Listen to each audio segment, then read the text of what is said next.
Sorry for interruption, थोड़ा network का issue था। बियर्स-लैम्बर्ट्स लॉ की एक डेफिनेशन मैं आपको बता दे रहा हूं। Bears-Lambert's law states that the concentration of the solution is directly proportional to the absorption of light and inversely proportional to the path of light। जो चीज मैंने आपको हिंदी में बोली थी उसका एक इंग्लिश ट्रांसलेशन है डेफिनेशन की फॉर्म में। आप ये शॉर्ट डेफिनेशन याद भी कर सकते हैं। आगे बढ़ते हैं इस प्रैक्टिकल की तरफ। इतना समझ में आया आप लोगों को? विनीत, आसिफ, प्रिया,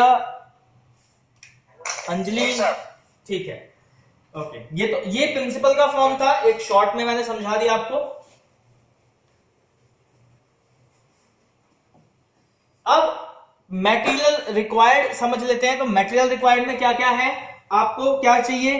तो सबसे पहले आपको जो चाहिए वो चाहिए एक एनालाइजर, सॉरी एनालाइजर तो नहीं बोलूंगा इसको, एक फोटोमीटर, स्पेक्ट्रोफोटोमीटर या कलरीमीटर। स्पेक्ट्रोफोटोमीटर, फोटोमीटर या कलरीमीटर, आपको इन तीनों में से कोई भी एक इंस्ट्रूमेंट चाहिए होगा। उसके बाद आपको चाहिए पिपेट, ठीक है, क्योंकि आपको एक वॉल्यूम लेना है। वॉल्यूम क्या लेना है? तो माइक्रो पिपेट। फिर आपको चाहिए होगा डार्किंस रिएजेंट,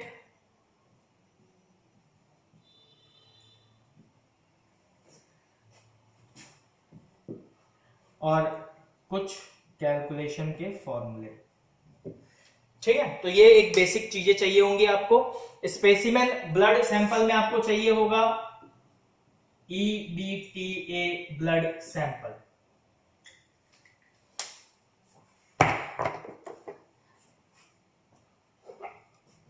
प्रोसीजर समझना बहुत जरूरी है साइनोमिथ का।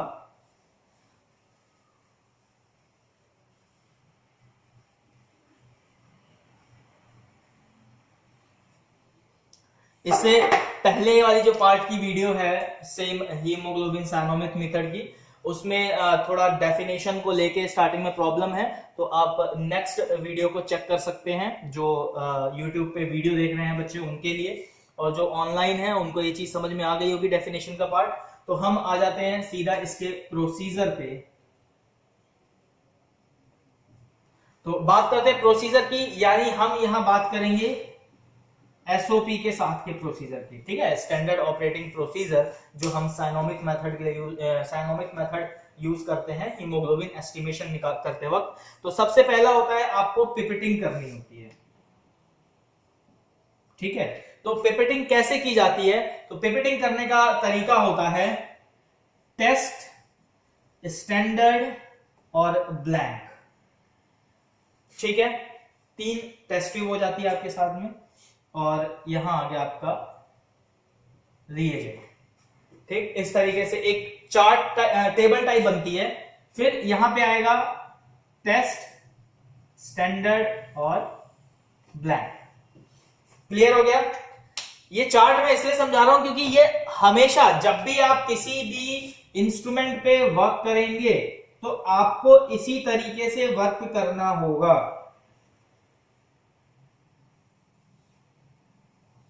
ये इस तरीके का एक चार्ट बनेगा, आपको इसी चार्ट के फॉर्म में ही वर्क करना होगा। तो रिएजेंट हमें सब में डालना है, ठीक है। जितनी भी हमारी 3 टेस्ट ट्यूब है, एक टेस्ट की, एक स्टैंडर्ड की और एक ब्लैंक की, तो रिएजेंट जो है हमारा वो क्या होगा, सब में डलेगा। तो 5 ml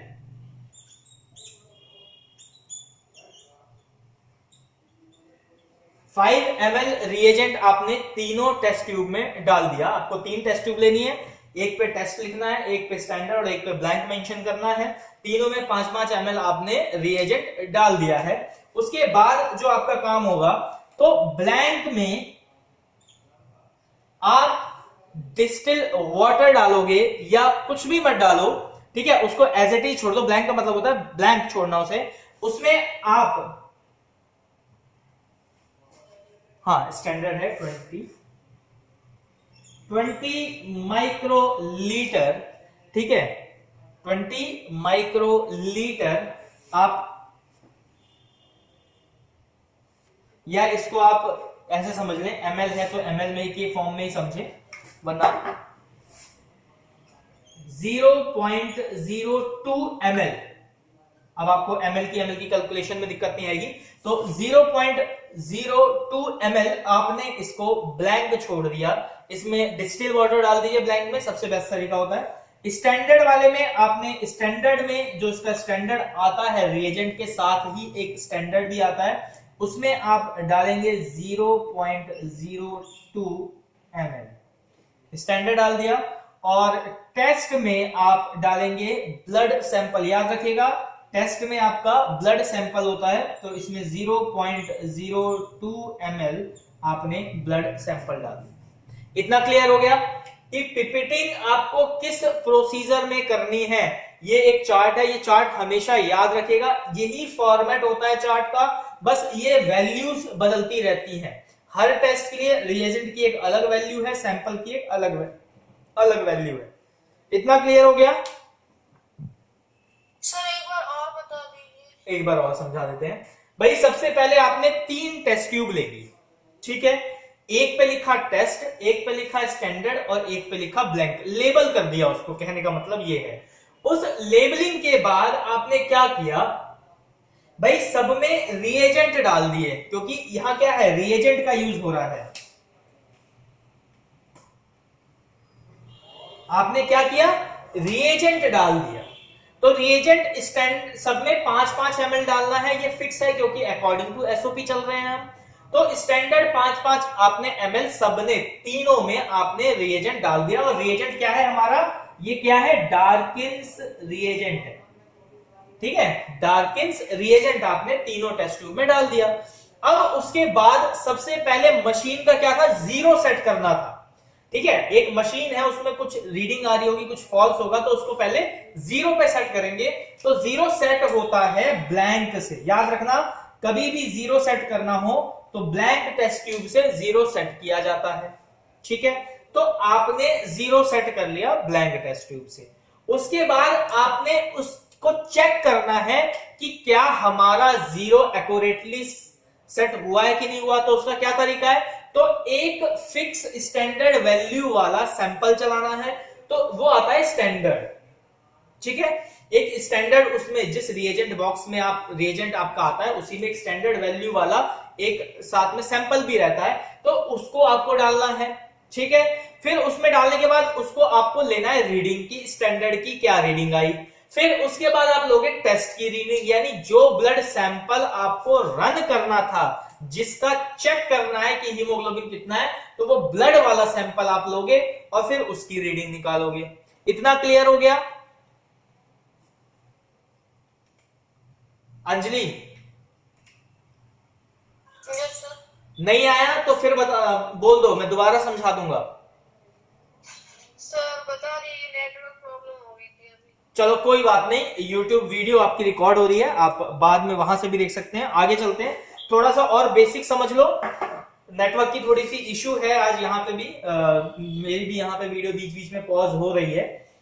तो सबसे पहले हमने क्या किया गया, 3 टेस्ट ट्यूब ले ली, 3 टेस्ट ट्यूब में रिएजेंट डाल दिए 5-5 ml। रिएजेंट डालने के बाद ब्लैंक में ब्लैंक डाला, स्टैंडर्ड में स्टैंडर्ड वो डाला, टेस्ट में ब्लड डाल दिया, ठीक है। कितना डाला, तो 0.02 ml। इस तरीके से हमने पिपेटिंग कर ली। उसके बाद हमने ब्लैंक सेट किया, ब्लैंक सेट करने के बाद स्टैंडर्ड लिया, स्टैंडर्ड के बाद टेस्ट की रीडिंग ले ली। ये तो हमने काम कर लिया जी प्रोसीजर में। अब आ जाते हैं कैलकुलेशन पे।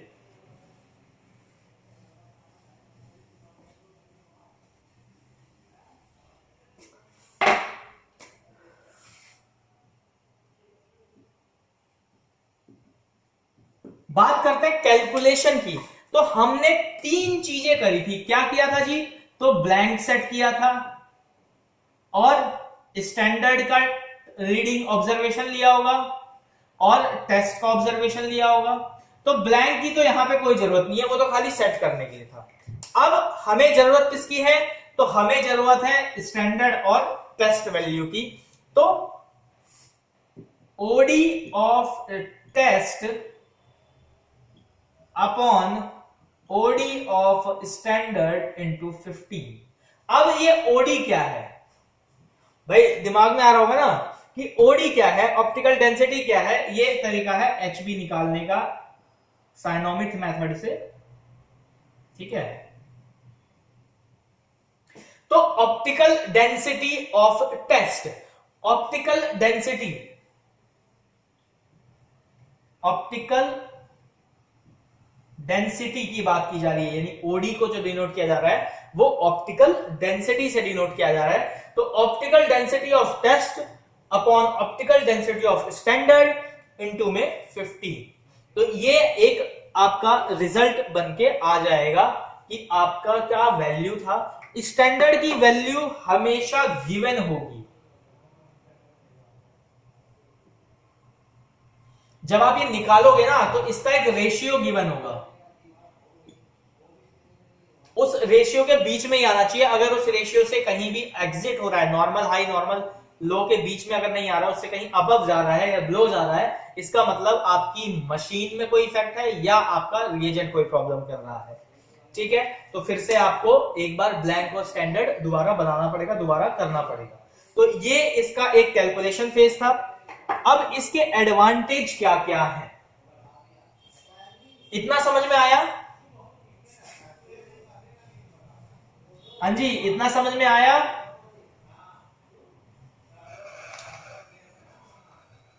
प्रिया पाल, समझ में आया? ठीक है। अब इसके एडवांटेज और डिसएडवांटेज की बात कर लेते हैं थोड़ा सा।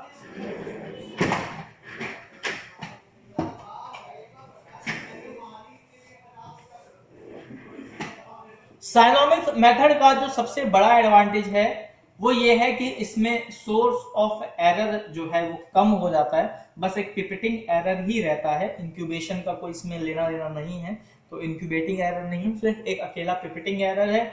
दूसरा, ये स्टैंडर्ड मेथड है क्योंकि सारे टेस्ट जो हैं वो बीएस-लैम्बर्ट लॉ के ऑर्डिनेंस में ही लगाए जाते हैं, यानी हर मशीन उसी के बेसिस पे काम करती है जो कलर और उसके कंसंट्रेशन और डेंसिटी से रिलेटेड है मिक्सचर के सॉल्यूशन के। इसका जो डिसएडवांटेज है, इसका प्रोसीजर बहुत ज्यादा बढ़ जाता है और एक तरीके से आप कह सकते हो कि टाइम टेकिंग प्रोसीजर है, रिजल्ट टाइम टेकिंग नहीं है। जो इसका प्रोसीजर है वो टाइम टेकिंग है, आपको पहले मशीन सेट करनी है, लेकिन एक बार मशीन सेट हो गई आपकी तो आप लॉट के लॉट सैंपल बस एक क्लिक रीडिंग पे निकाल सकते हो। फॉर एग्जांपल 50 सैंपल है, ठीक है, आपको एक बार स्टैंडर्ड लगाना है, एक बार ब्लैंक सेट करना है, उसके बाद कंटिन्यूटी में टेस्ट रन करते जाने हैं, ठीक है, टेस्ट ही टेस्ट रन करने हैं और आपको रिजल्ट देते जाना है। तो ये थोड़ा सा एक इजी फॉर्मेट हो जाता है आपके एक बिग बल्क सैंपल निकालने के लिए, जहां की सहालीज में क्या है, आपको हर बार आपको मिक्स करना है, हर बार आपको इंक्यूबेट करना है, हर बार आपको ऑब्जर्व करना है।